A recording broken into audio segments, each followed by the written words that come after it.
Smoke by Stephen Leininger.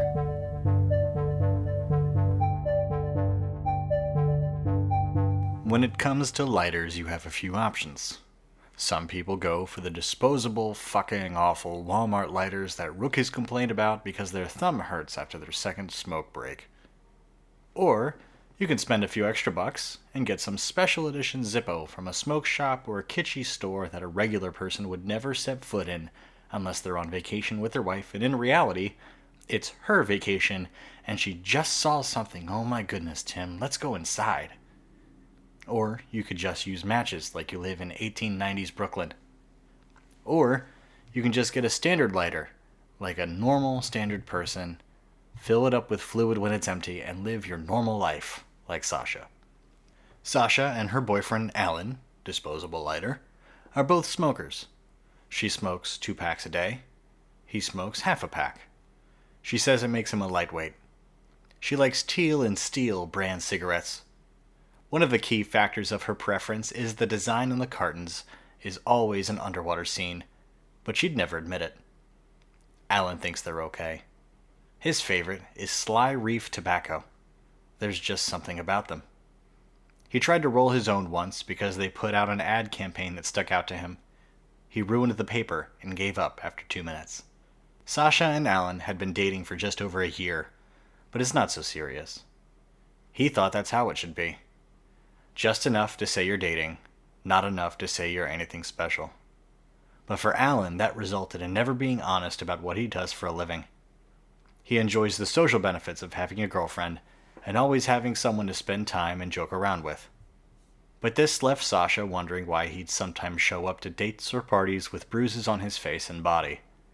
She had vivid memories of swimming at the beach while he stayed out of the water without even taking off his shirt, only to see him later with vicious purple splotches on his side and back. He can't tell her what he does for a living. She can't decide if he works for the mob or the government. Then there was the one night he showed up at her apartment late at night with flowers. It looked as if they'd been run over and thrown away before being salvaged for one last use, her embarrassment. That was the night they both gave up. She had thrown him out of her apartment after a relationship-ending fight and watched as he sat on her stoop, 4 floors down, only for a black car she didn't know to pull up a few minutes later and take him away. He had driven there himself, so she had wondered. But that was it. The A-bomb had been dropped, and it would never be the same. Sasha tried to call Alan a few weeks later, but his phone went straight to voicemail. She had wanted to check on him, see what he was up to. She tried again a week later, only to reach the same result. She dialed a few of their mutual friends, and they hadn't heard from him either, but they didn't think it was a big deal. She declared it a lost cause. If he came back, he came back. If not, she would continue living. This was all taking place when powers were still making the news. Someone would be killed by a power, so the government was trying to come up with some way to control them. It was nearly every day.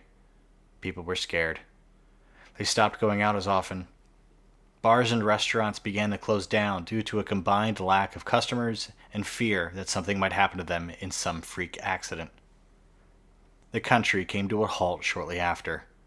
The range was destroyed, and the United States found itself face to face with a second civil war. News of battles and destroyed cities came to light, and even secret battles were trumpeted loudly by conspiracy theorists. But the war was never realized. Or it was a short war. Sasha didn't know. One afternoon, a few short weeks later, filled with a few cautious ventures out to see if the world still existed, scrolling through Facebook, she spotted an event. A march to honor those killed in CW2, appropriately abbreviated and hashtagged by Twitter user @ComstockTheTabby, was going to be held a few blocks from her, and she decided to attend. She arrived, dressed in black as per the request of the event organizers, and took her place next to a woman with tape over her mouth and a hat pulled low over her eyes. The march had yet to begin, and the quiet that encompassed them all was staggering. There was no traffic to be heard. No one moved, coughed, or breathed. They did everything in complete and utter silence. And then, as one, they began to walk. The clicking of heels on asphalt echoed around the tall city buildings like the staccato keys of a typewriter. They marched for miles. The route went around half the city, passing by street corners or homes where victims of the war were killed. The city held no battles, but every city held death.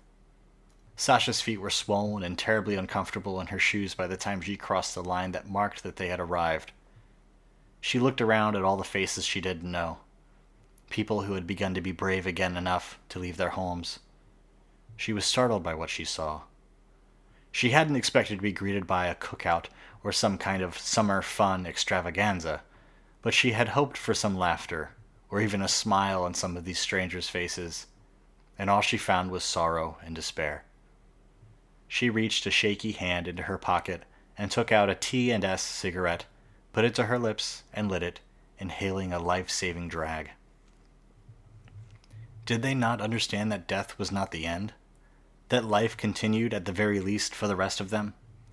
Were their lives so tied up and constrained by the events of the last few months? Had she, Sasha, been oblivious to the world and focused so much on herself and her fucking cigarettes and her fucking ex-boyfriend that she was wearing blinders all this time? A sudden urge to grab one of these somber primates overtook her, and she strode forward.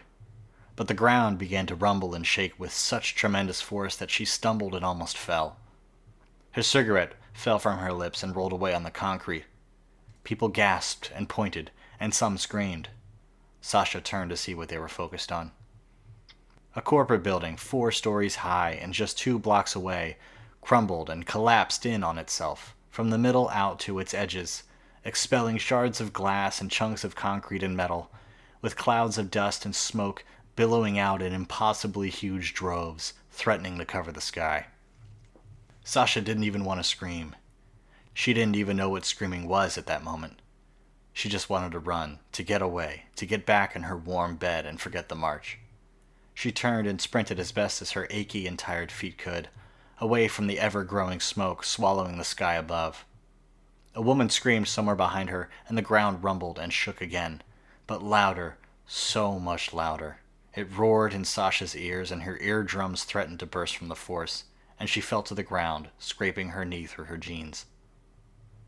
A vast wave, impossibly made of air, ripped through the concrete and asphalt less than 50 feet away in a great purple-tinted tower of energy, crashing into the shops in the next block, tearing through the storefronts like wet paper.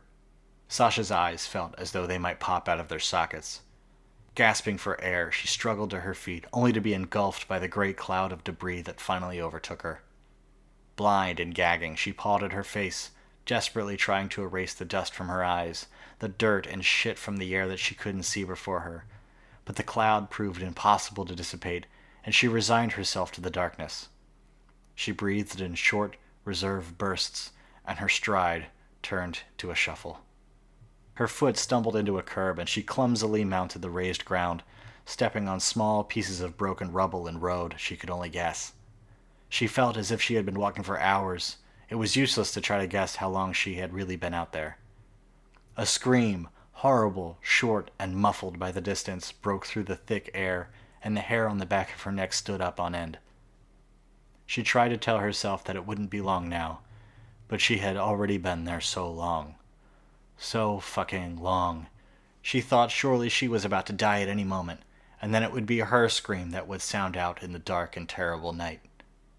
She'd be found when the debris cleared in a few days. Or maybe she wouldn't be found at all. They didn't find everyone from the war. Images from the news and online clips flashed in her mind. Children covered in blood, with blank faces, in shock from their trauma. Bodies littering the ground. Collateral damage, they were called. That's what she would be. What she was. Collateral damage. Fuck that, said a sudden thought, shoving its way to the front of her mind. I'm not going to be a statistic. I'm going to survive.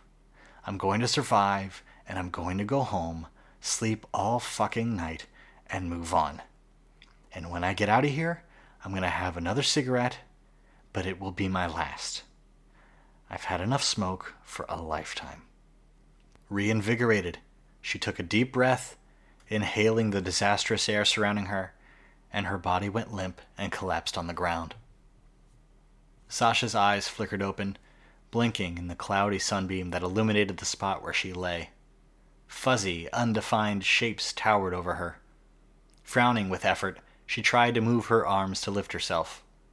Her body was sore, and she inhaled sharply, sucking disgusting dust up into her nose, and she coughed, her lungs trying to hack out the shit clogging that filled them, and she vomited, her body seizing up with the force. Her eyes began to focus, and she could see the thick padding of dirt and scum on the ground and the sick that she had just upset. She haphazardly wiped her mouth with the back of her hand and closed her eyes. There was total silence. No screaming. No explosions thundering near or far. Even the wind refused to pass by lazily. She pushed on the ground, grunting with the effort to turn herself over, sitting on her ass and propping herself up on her elbows so she could look up around her. Skyscrapers high above her looked like strange fuzzy blocks, disappearing into the clouds that she could now see hung low, not over the city, but in the city. But not only could she see her surroundings now, but recognized where she was. In front of her was the PRO building, and when she turned her head left to look in the distance, she could see the oversized steeple of the Grand Catholic Universalist Church that was a block away from her apartment building. The one that had huge banners of "All are welcome" and "The Lord embraces all who come to him," draped across the front in vibrant colors of green and purple, and who the fuck cared? She was so much closer than she could have thought. An involuntary, singular sob escaped Sasha's mouth before she even realized the wave of relief that washed over her, and it echoed in the empty air. She struggled to swallow and hold back the outburst, but she made it, reducing herself to sharp breaths. It took her a few seconds to stand up, her head dizzying for a brief moment, and refocusing on the high golden steeple that was just so close. If she could only walk for a little longer, then she could have her reward of water and food, and rest would be in her grasp. She could taste it now. She could picture laying her head down on her pillow that she had for 10 years now, that had a perfect dimple in the middle, right where her head lay every night, and oh, how it cradled her perfectly. "Right," she said at a normal speaking level. This kind of declaration was worth more than a whisper.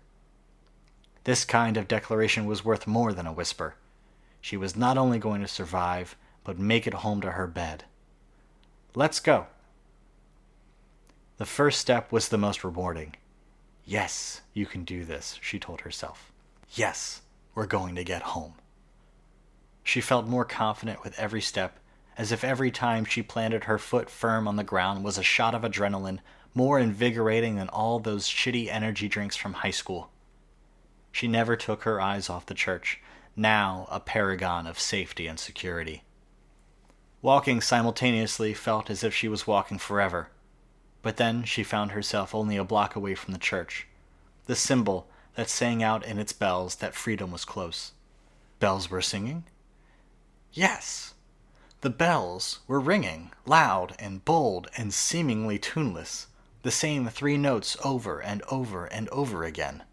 Sasha stared at the tower, and sure enough, the gigantic copper noisemakers were making their noise, pumping bravery into Sasha's bloodstream, pounding in her ears, and her eyes focused on the row of buildings in the near distance that she was sure must contain her stoop and front glass double doors.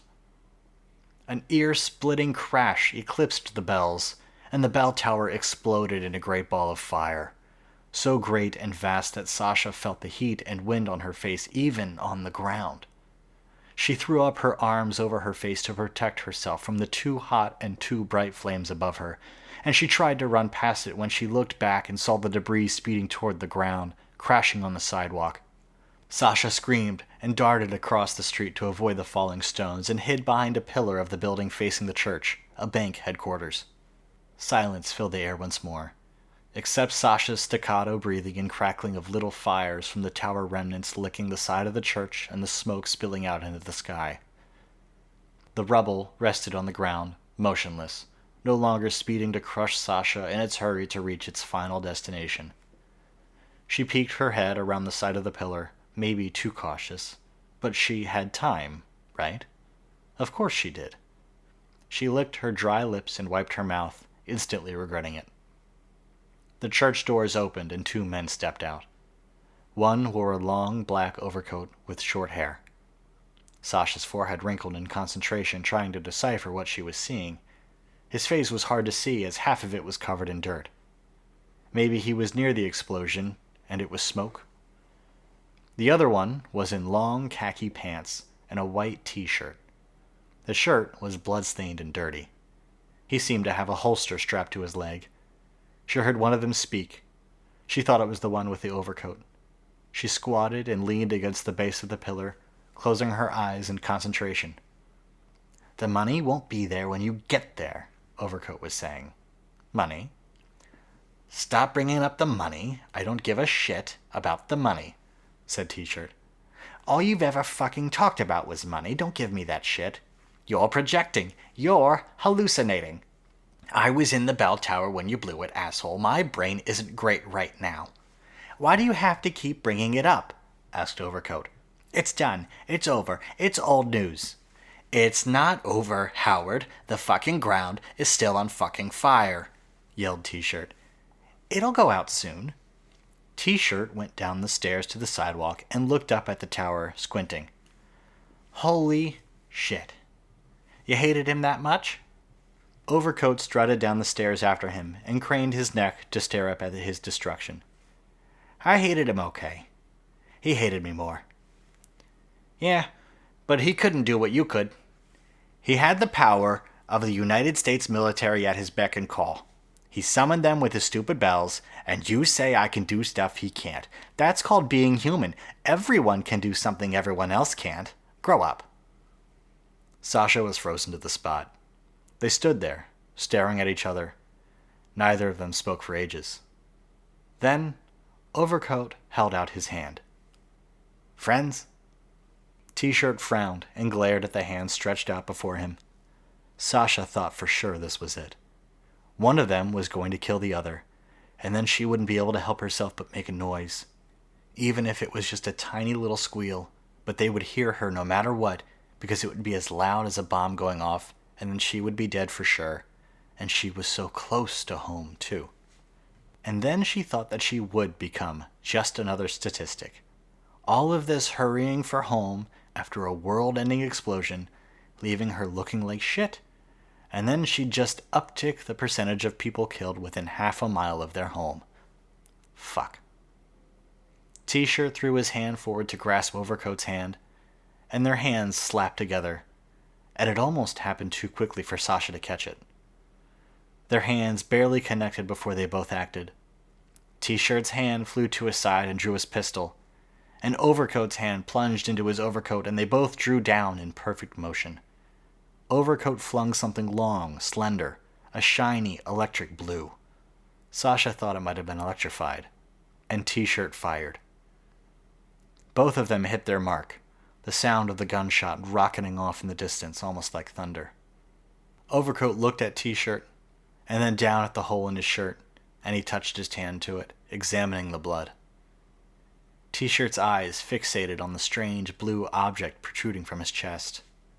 He looked up, and their eyes met once more, both of them staring with hurt behind their gaze, the highest offense delivered in a shameless instant. They fell back to the ground as one, as if in a play. Sasha couldn't believe what she had just seen. This was far more than she had bargained for, with explosions, powers, and double murder. She abandoned her hiding spot and rushed forward across the street, feeling a little lightheaded and slowing down as she reached their bodies. Blood pooled on the ground, and T-shirt's torso was nothing but deep red, impossible to tell if it had ever been white. She spotted the gun on the ground.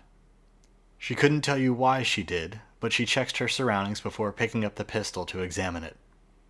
It was shockingly heavy for something so small. It was silver, with a black grip on the handle.